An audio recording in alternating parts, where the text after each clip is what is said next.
Suruhanjaya Siasatan Diraja (RCI) disifatkan sebagai jalan terbaik sekiranya kerajaan benar-benar serius mahu menyiasat dakwaan kewujudan mafia korporat yang dikatakan melibatkan pegawai tertentu dalam Suruhanjaya Pencegahan Rasuah Malaysia (SPRM). Menurut Malaysia Kini, ini merupakan teguran kepada pentadbiran kerajaan Madani pada 11 Mac bahawa agensi penguatkuasa termasuk SPRM akan menyiasat dakwaan berkaitan mafia korporat yang mula didedahkan dalam laporan Bloomberg.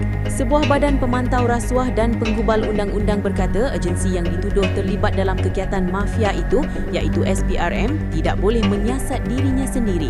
Dakwaan tersebut menyatakan bahawa pegawai SPRM tertentu berpakat dengan beberapa tokoh korporat untuk memeras pesaing perniagaan.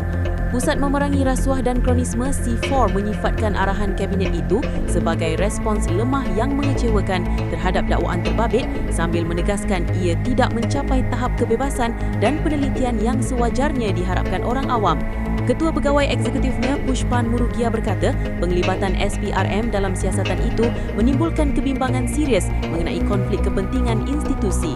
Hakikat bahawa SPRM merupakan antara agensi yang ditugaskan untuk menyiasat perkara itu, walaupun dakwaan tersebut menyentuh mengenai Suruhanjaya itu sendiri, berisiko mewujudkan persepsi bahawa institusi berkenaan terlibat secara berkesan dalam menyiasat urusannya sendiri. Tanpa mengira keputusannya, aturan sedemikian tidak mungkin membangkitkan keyakinan awam dan hanya akan memburukkan lagi ketidakpercayaan sedia ada terhadap integriti proses siasatan, katanya.